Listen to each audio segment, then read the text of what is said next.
Hi there. Taiwan's vice president stopped over in the United States on his way through to Paraguay recently, eliciting a strong response from China. So what did Beijing say? And what are the consequences for the region? I'm Aaron Young. Let's get started. Now from our headquarters at TICKER Park, this is TICKER Today. Hello. So a visit from one of Taiwan's top politicians to the US was always going to cause a stir in China as regional tensions remain at all-time highs over the island state. That's what happened as Taiwan's Vice President William Lai touched down in New York recently. China announced an increase in the number of military drills in the region as a response to that trip.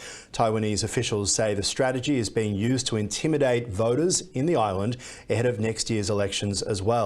Here to talk more about the situation, TICKER's correspondent in Asia, Adam Hancock. This was played out to be a bit of a stopover, but clearly this was a message between the United States and Taiwan about solidarity.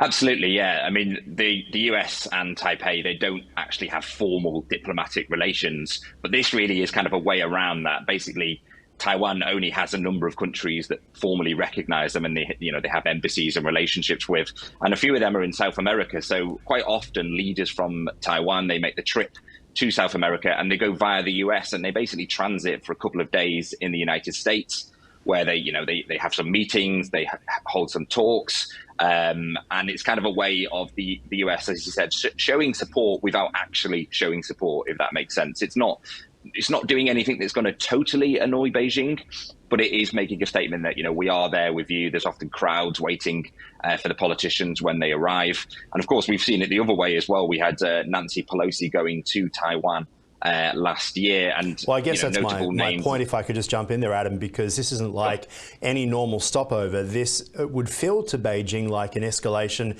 in the close relationship between Taiwan and the United States after so many political leaders from the US have headed to Taiwan defiant against China's wants or beliefs or frustrations that they've put out. And now to see William Lai actually heading to New York, that's a pretty big deal. Yeah, it really is. It's he's the vice president. He's the favorite to be the next president in Taiwan, and he's someone that Beijing, they don't like. They've been watching him very closely, making quite a lot of comments on him because he has spoken in the past about independence for Taiwan. So this particular trip, he's going to stop in New York now, and I think on the way back he's planning to stop in San Francisco. It's going to be watched really closely, because if this is the man who's going to take the presidency in Taiwan in the elections in January, they want to see what he's like on the world stage. They want to see how he's communicating with US officials, what he says in the United States. Does he feel more empowered to speak more openly when he is there, and also what is his relationship going to be like with Beijing compared to the current president of Taiwan, who is a little bit more kind of low-tempered, I would say. She's a little bit more toes the party line, as it were. So it's definitely a bit of an escalation, these kind of stopovers, and the more that they're happening and the more that these situations are flaring up, the more annoyed Beijing gets. Yeah, and also the message from William Lai has been, if Taiwan is safe, then the world is safe, and we will stand up to authoritarian aggression as well. That kind of feels like the line that we're hearing from Washington too. If Taiwan's safe, the world is safe, in the face of China's totalitarian authoritarianism, as some might put it. William Lai, you talk about how he is essentially the vice president. We're used to really seeing the president of Taiwan speak out a bit more candidly, be on the world stage. But William Lai, talk to us about who he is. So he's set to be the man really to take charge. He was educated at Harvard. He's made some fairly critical comments of Beijing in the past, seemingly very pro-independence.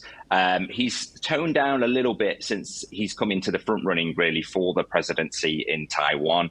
I think he knows full well that when you become the Taiwan president, there's a lot of pressure on you, and you're watched very closely, and you can act a little bit more openly when you're running for presidency or when you're sort of a lower ranking politician. But once you're in that top job, you've got a very difficult balancing act to take on. So it's not a gimme, by the way, that he's gonna take the presidency. It's quite a complex an intense process to get to be the Taiwan president. And I think over the next few months, there's going to be a couple of changes. But one thing to watch will be if, we are expecting some kind of Chinese military drills to happen around Taiwan. They always happen when these visits take place, basically. But how hard will Beijing go? Because on the one hand, they almost want to intimidate the voters ahead of the election and say, look, if this guy gets in, he's bringing war to your country, and it's going to be a lot worse than what's happening right now. But on the other hand, they don't want to push people too far, because there's still a chance that the more moderate party and the candidate they put forward could get success in the Taiwan elections. But if they go too far with the drills and they're too intimidating, too over the top, they might push people to vote really for someone like William Lai, who is a lot more pro-Taiwan independence. So I think watching what Beijing do in the coming days and how they handle this situation is going to be very interesting. Very much so. Remembering Beijing has never said that they won't use force to bring Taiwan under its control. William Lai, on the other side, as the Vice President of Taiwan, describes himself as a practical worker for Taiwan's independence. That is a red line for Beijing, right?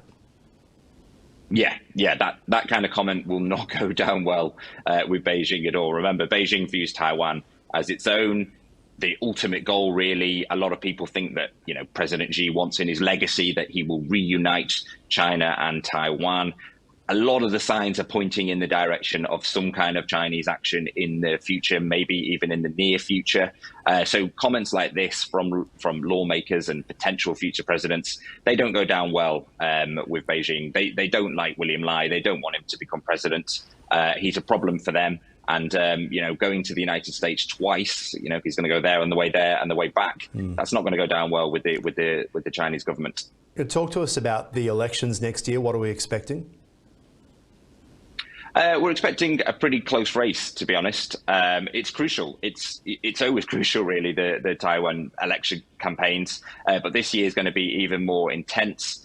We've had a couple of years now of President Tsai, who, as he said, has been a little bit more towing the line, a little bit more diplomatic, but wasn't afraid to also rock the boat, obviously welcoming Nancy Pelosi to make that visit to Taiwan last year. We also, she met with Kevin McCarthy in the United States. So she's certainly not averse to upsetting things with Beijing. But I think this one's going to be probably the most closely watched election by Beijing. We've got William Lai, who, as we've talked about, very pro-independence, somebody who could get a very nationalist attitude going in Taiwan. And then you've got the more kind of moderate parties, of which there are a number, who would be a little bit more towards the centre. It's really the campaigning kind of swings into action in the coming months now. And then we're expecting the election to take place in January next year. How widely publicised was this trip by William Lai? Was it meant to be something that he was making a statement about Chinese authoritarianism and Taiwan standing up to it? Or is this something that essentially leaked out of a meeting? I know that he was attending a lunch in New York when he made these statements. Yeah, no, they're not afraid really to make these things public. It was well known, like early last week, it was kind of scheduled in that this was going to happen. Beijing talked about it in the build up to the visit taking place, basically saying that this is another sign of the United States supporting Taiwan. But they're not afraid, both sides really. The United States, they don't cover it up. There's always media. I think we've seen pictures of the crowds gathered at the airport when William Lai arrived. So it's not something that's kind of seen as a secret. And because it is that kind of subtle messaging, really, that, we are backing you, we support you, then I think the United States are quite happy for these things to be quite publicized as well. And from the Taiwan side, it's obviously very important because any country that shows support to them is crucial. As I said, there's only about 12 or 13 countries left that have formal diplomatic relations. So they haven't got that many friends on the world stage officially, but any kind of visit they can take. They had Liz Truss, the former UK Prime Minister. She went there earlier this year, and they made a big deal of that because they want to publicize the fact that people are recognizing Taiwan, people are engaging with them, and people are standing up to Beijing alongside them. All right, Adam Hancock there in Singapore. Appreciate your time. Thank you. Thank you. And that is a program for now. For more, download the Ticker News app or head to tickernews.co. I'm Aaron Young. See you right after this.